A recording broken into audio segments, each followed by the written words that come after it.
जब ज्यादा घर में पितृदोष हो ना, ऐसा लगे कि पितृदोष बहुत ज्यादा है, 1 रुपए कमा रहे हैं, 1.25 रुपए खर्च हो रहा है, हाथ में पैसा नहीं टिक रहा, दुकान 4 दिन अच्छी चल रही है, फिर व्यापार डाउन हो जाता है, कोई पैसा लेकर भाग गया, नहीं दे रहा, कहीं कर्जा मात्रा बढ़ गई है, ये पितृदोष के लक्षण है कुछ। इसमें आपके घर में जो भी रुद्राक्ष पड़ा हो, जो भी रुद्राक्ष रखा हो, क्योंकि संभाल के तो आप रखते नहीं, पटक देते हो यहां में, जो भी रुद्राक्ष आपके घर में रखा हुआ, एक पानी के पात्र में उस रुद्राक्ष को डाल दीजिए, उसमें 1 चावल का दाना डाल दीजिए। महाराज, परिंदा जहां होता है, मटका, हंडा या रसोई घर में आपका जो पानी भरने का स्थान होता है, जिसको आरो वारो क्या क्या लगा के रखते हो, उसी के कहीं पास में उस कलश को रख दीजिए, ऊपर से उसको ढक दीजिए।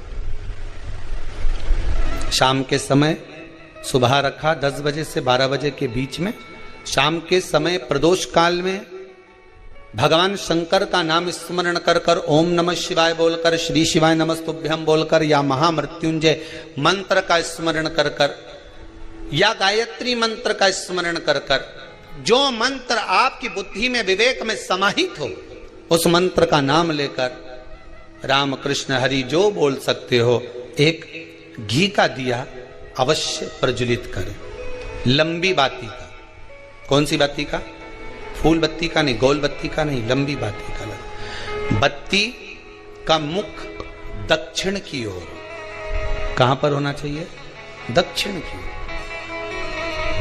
ना पूरब, ना पश्चिम, ना उत्तर। बत्ती का मुख कहां हो? दक्षिण की ओर। जैसे श्राद्ध पक्ष में ब्राह्मण को जब भोजन कराते हैं तो ब्राह्मण का मुख श्राद्ध पक्ष के भोजन कराते समय अगर पूरब, पश्चिम और उत्तर का होता है तो श्राद्ध के भोजन का फल नहीं मिलता, उसका मुख दक्षिण का होता है। तो हमारे घर के जितने भी पितर उस तिथि में गए होते हैं, सबको उसका भाग मिल जाता है और पितृदोष समाप्त हो जाता है। इसलिए ब्राह्मण का मुख श्राद्ध पक्ष में भोजन कराते समय दक्षिण का होना चाहिए।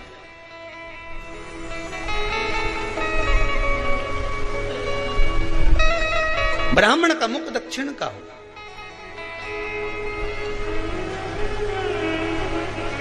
यहां तक शास्त्र कहता है, महाराज अगर गौ माता को श्राद्ध पक्ष में अगर भोजन दे रहे हो तो गाय का मुख अगर दक्षिण का है, गाय का, आपका मुख भले उत्तर का हो, गाय का मुख दक्षिण का हो, आपका मुख भले पूरा पश्चिम कहीं का, गाय का मुख अगर दक्षिण में, अगर आपने दक्षिण में गाय को खड़ी कर रखा है और दक्षिण में उसका मुख और आप भोजन दे रहे हो, तो शास्त्र कहता है कि किसी पिंड की जरूरत नहीं पड़ती, गाय स्वतः कल्याण कर देती है, गौ माता स्वतः कल्याण कर, दक्षिण मुखी हो। तो दिए की जो बाती का मुख कहां होना चाहिए? दक्षिण का। और दक्षिण का मुख होना चाहिए।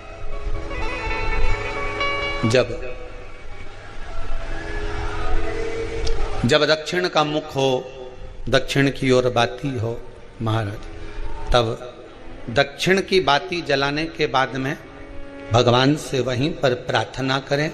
जो कलश रखा है उसके ऊपर जो प्लेट रखी है, ढाका गया है, वहां अपना सीधा हाथ रखें और अपने पूर्वजों का, अपने पितरों का स्मरण करें कि मेरे धन को लेकर कोई चले गया, मेरा व्यापार ऐसा चल रहा है, मेरा घर में बच्चों का विवाह नहीं हो रहा, या घर में इतनी अशांति है, या तकलीफ है, या कष्ट है, ये सब का स्मरण कर कर उस कलश को रात्रि भर रखे रहने दें।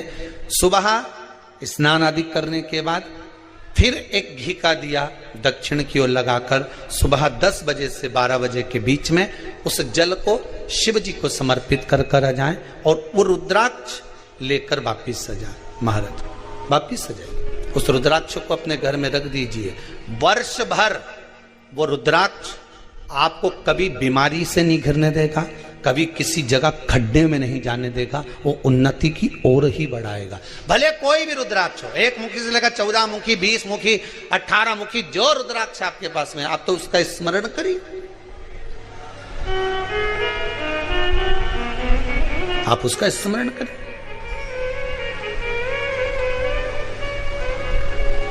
रुद्राक्ष का जल शिव को समर्पित करें। पितरों के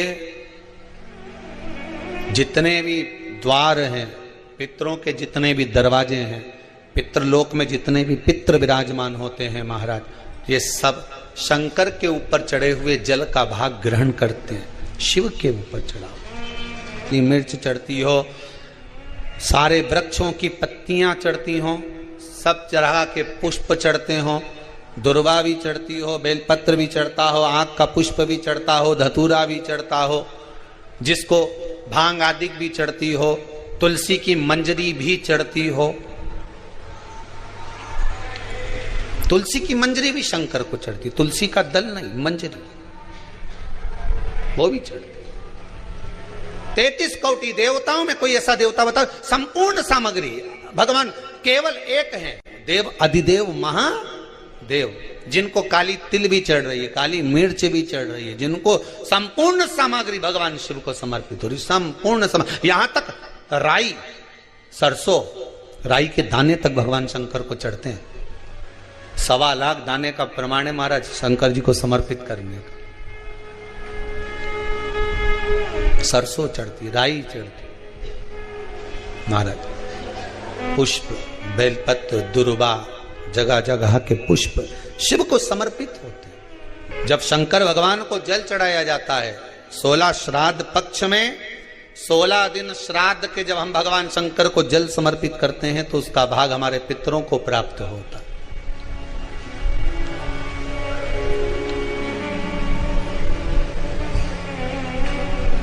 केवल 16 श्राद्ध के दिन ही ऐसे होते हैं जिसमें शंकर भगवान को जल में दूध मिलाकर चढ़ाने की जगह दूध भले 1 चम्मच चढ़ा रहे हो पर अलग से चढ़ाओ, कच्चा दूध अलग से चढ़ाओ, उसके बाद भले तुम जल चढ़ा दो, पर लोटे में जल में दूध मिलाकर 16 दिन श्राद्ध पक्ष में नहीं ले जाना।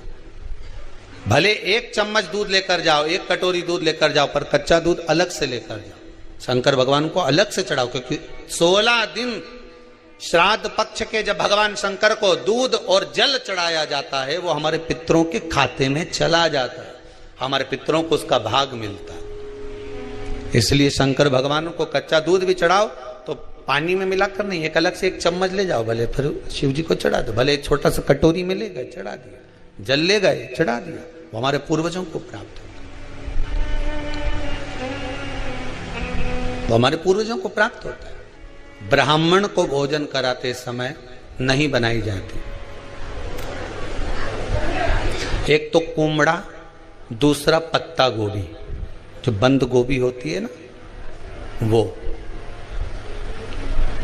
बंद गोभी जो होती है ना पत्ता पत्ता वाली, उसकी भी सब्जी पितरों के ब्राह्मण अगर भोजन करता है तो उसमें नहीं बनाई जाती। एक कुमड़ा, ये जो पेठा बनता है ना कुमड़ा का, ये भी श्राद्ध पक्ष में नहीं खिलाया जाता महाराज। बुरा कोला पेड़ा बोलते, क्या बोलते हैं उसको, उसको श्राद्ध पक्ष में उसको भोजन में नहीं दिया जाता, ब्राह्मण के भोजन महाराज।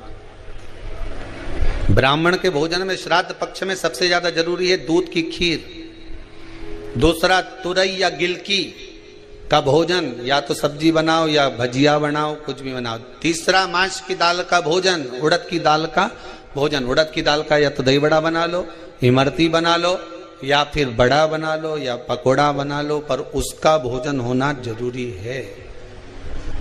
3 भाग, दूध का भोजन आहूतों के हिस्से में चले जाता है, गिलकी और तुरई का भोजन पितरों के हिस्से में चले जाता है, मांस की दाल का भोजन, उड़द की दाल का भोजन प्रेतों के हिस्से में चले जाते। इसलिए ये 3 भाग का भोजन ब्राह्मण जब श्राद्ध पक्ष का भोजन करे तो उसमें बनाना जरूरी है। कई लोग कहते हैं गुरुदेव जब हम गया जी से आ जाएं तो क्या ब्राह्मण भोजन कराना जरूरी है?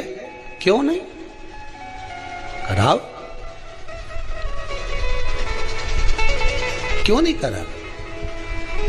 क्या गाय की रोटी निकालना जरूरी है? श्वान की रोटी निकालना जरूरी है?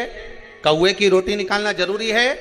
हम कहते हैं अगर श्राद्ध गया जी का हो गया तो भले कौवे की मत निकालो, पर गाय की, श्वान की, ब्राह्मण जन की भोजन प्रसादी जरूरी। देखिए मित्रों, पूज्य गुरु जी का उपाय अच्छा लगा हो तो वीडियो को लाइक करें, शेयर करें, कमेंट करें और चैनल पर पहली बार आए तो चैनल को सब्सक्राइब करने के बाद बेल आइकन दबा दें ताकि आने वाली वीडियो के नोटिफिकेशन आपको तुरंत मिल जाए। वीडियो देखने के लिए धन्यवाद। श्री शिवाय नमस्तुभ्यम। हर हर महादेव।